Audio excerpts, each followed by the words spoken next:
Hello everyone, स्वागत है आप सभी का स्टडी राइज यूट्यूब चैनल पर।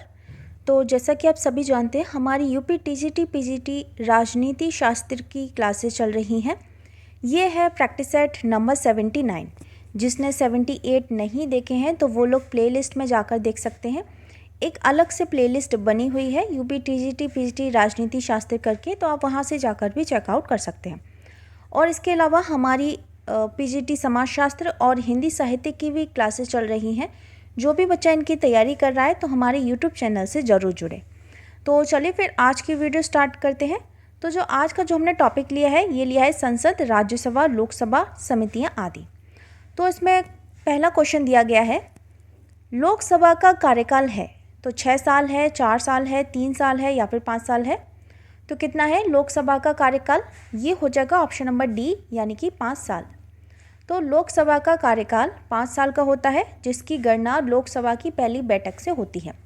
यह स्वतः भंग हो जाती है। भारत के प्रत्येक राज्य को उसकी जनसंख्या के आधार पर लोकसभा में सीटों का आवंटन किया गया है। वर्तमान में यह 1971 की जनसंख्या पर आधारित है।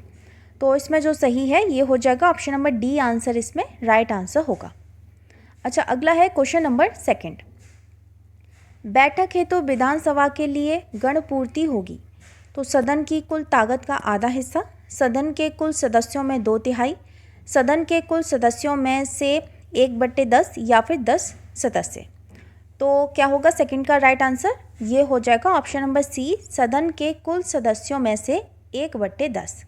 ठीक है, सही आंसर है इसमें ऑप्शन नंबर सी। नेक्स्ट है क्वेश्चन नंबर 3। भारत में कौन सी विधि राज्यसभा के चुनाव में प्रयुक्त होती है? तो प्रत्यक्ष विधि है, अप्रत्यक्ष विधि है, प्रत्यक्ष और अप्रत्यक्ष दोनों, या फिर उपयुक्त में से कोई नहीं।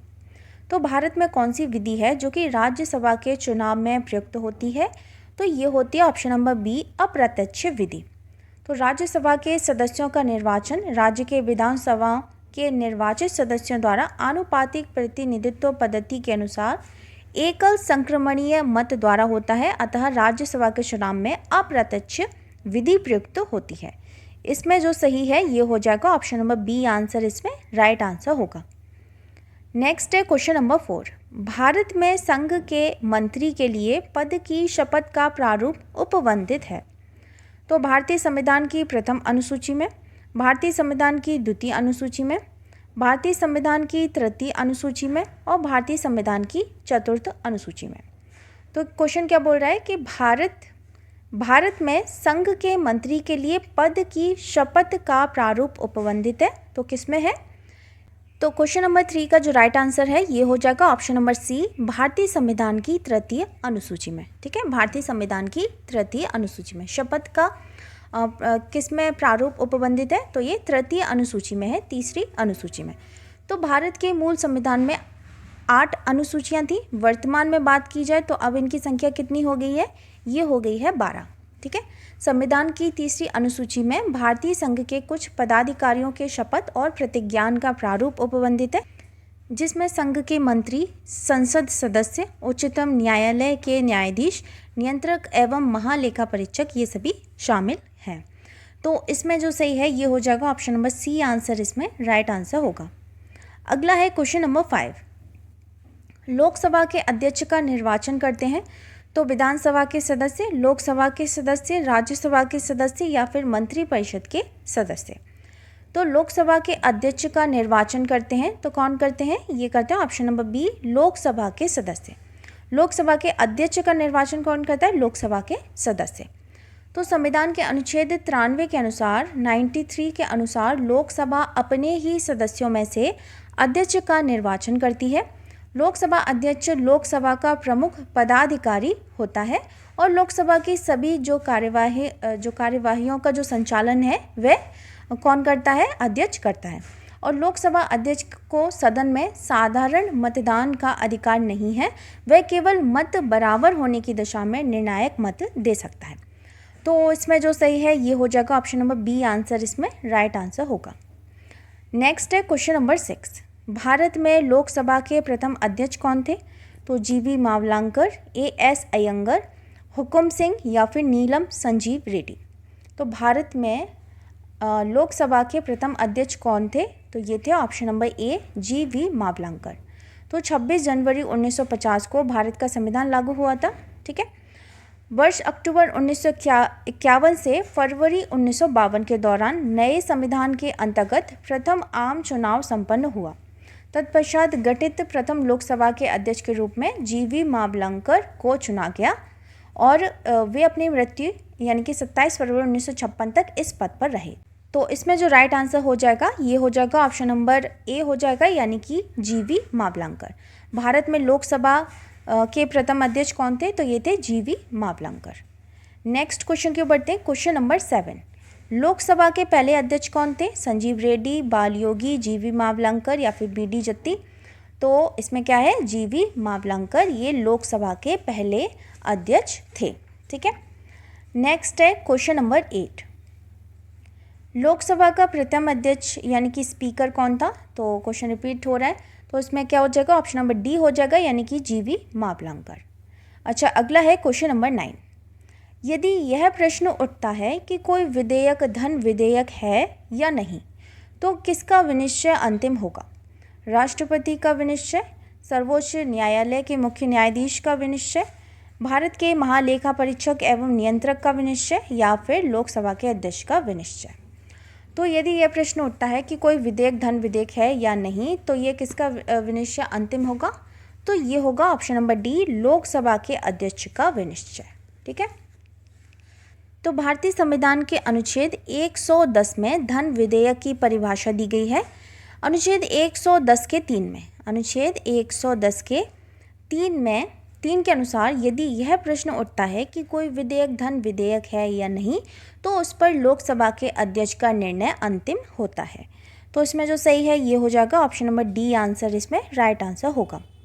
अगला है क्वेश्चन नंबर 10, जब लोकसभा के अध्यक्ष को हटाने का कोई संकल्प विचाराधीन हो तब अध्यक्ष को बोलने का अधिकार होगा, वह अध्यक्षता नहीं करेगा, वह प्रथमतः मत देने का हकदार होगा या फिर वह सदन में उपस्थित नहीं रहेगा।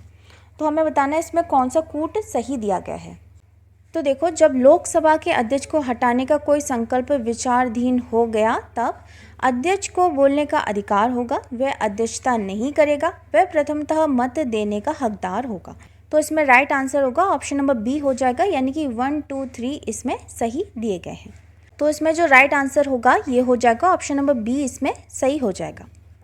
अच्छा, अगला है क्वेश्चन नंबर 11, भारतीय संसद की किस समिति को संसद की तीसरी आंख कहा गया है? तो प्राक्कलन समिति है, लोक लेखा समिति है, लोक उद्यम समिति है या फिर नियम समिति है? तो कौन सी समिति है? ये है ऑप्शन नंबर बी, लोक लेखा समिति। तो भारतीय संसद की लोक लेखा समिति को संसद की तीसरी आंख कहा जाता है। इसमें सही है ऑप्शन नंबर बी। नेक्स्ट है क्वेश्चन नंबर 12, संघीय कार्यपालिका उत्तरदायी होती है तो राष्ट्रपति के प्रति, प्रधानमंत्री के प्रति, लोकसभा के प्रति या फिर राज्यसभा के प्रति?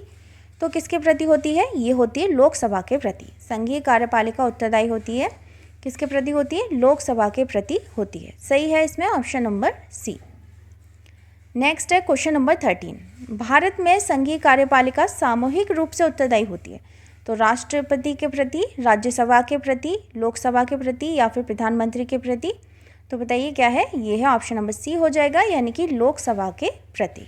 ठीक है, लोकसभा के प्रति। मंत्रिपरिषद किसके प्रति उत्तरदायी होती है?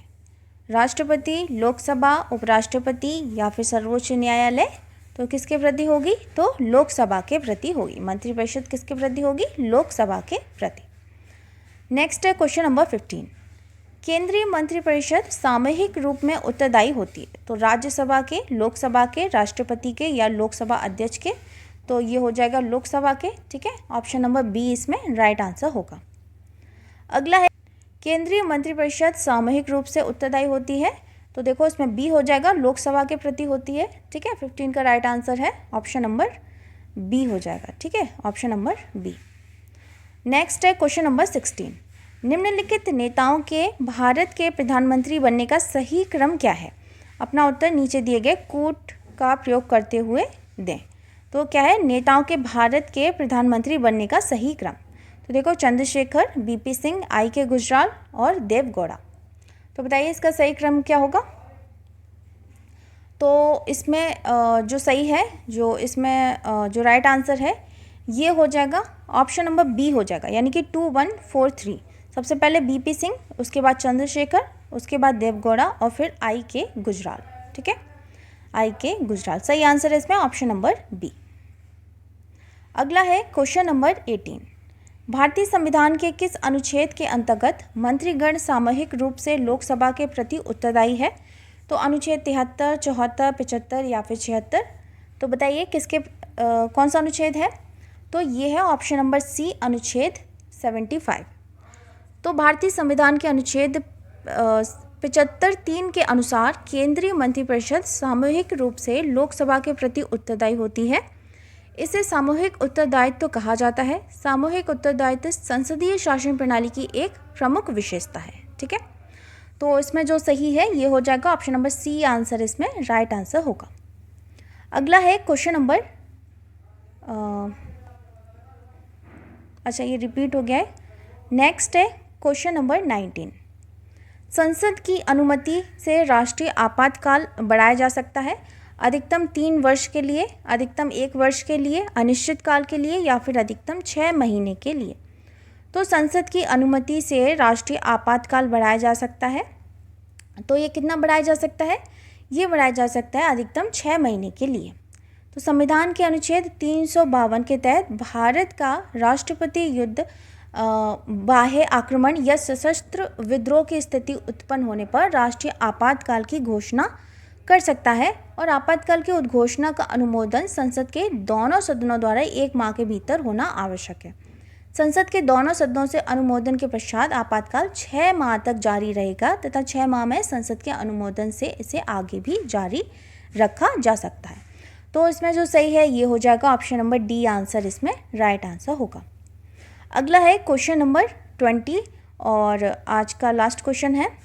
वास्तव में सभी महत्वपूर्ण निर्णय लिए जाते हैं तो मंत्रिपरिषद द्वारा, मंत्रिमंडल द्वारा, मंत्रिपरिषद और मंत्रिमंडल की संयुक्त बैठक में या फिर प्रधानमंत्री द्वारा। तो क्या हो जाएगा इसका राइट आंसर? वास्तव में सभी महत्वपूर्ण निर्णय लिए जाते हैं तो किसके द्वारा लिए जाते हैं? ये लिए जाते हैं मंत्रिमंडल द्वारा। तो मंत्रिपरिषद का गठन ये सभी मंत्रियों जैसे कैबिनेट मंत्री, इसके अंतर्गत कौन आ जाएंगे? कैबिनेट मंत्री, राज्य मंत्री तथा उपमंत्री से मिलकर होता है, जबकि जो मंत्रिमंडल है इसमें केवल कैबिनेट मंत्री शामिल होते हैं। ये मंत्रिमंडल एक अत्यंत शक्तिशाली निकाय है जो वास्तव में केंद्र सरकार के सभी महत्वपूर्ण निर्णय लेती है। तो इसमें जो सही है ये है ऑप्शन नंबर बी आंसर, इसमें राइट आंसर होगा, यानी कि मंत्रिमंडल द्वारा। तो दोस्तों ये थी आज की वीडियो अगर आपको पसंद आती है तो वीडियो को लाइक, कमेंट, शेयर ज़रूर करें और जो भी बच्चा चैनल पर पहली बार आया है तो चैनल को सब्सक्राइब ज़रूर करें। तो ये जो टॉपिक है संसद वाला ये काफ़ी बड़ा है, अभी इसकी 1-2 वीडियो और आएंगे तब ये जाके कंप्लीट होगा। ठीक है, तो मिलते हैं फिर नेक्स्ट वीडियो में बहुत जल्द। तब तक के लिए थैंक यू सो मच।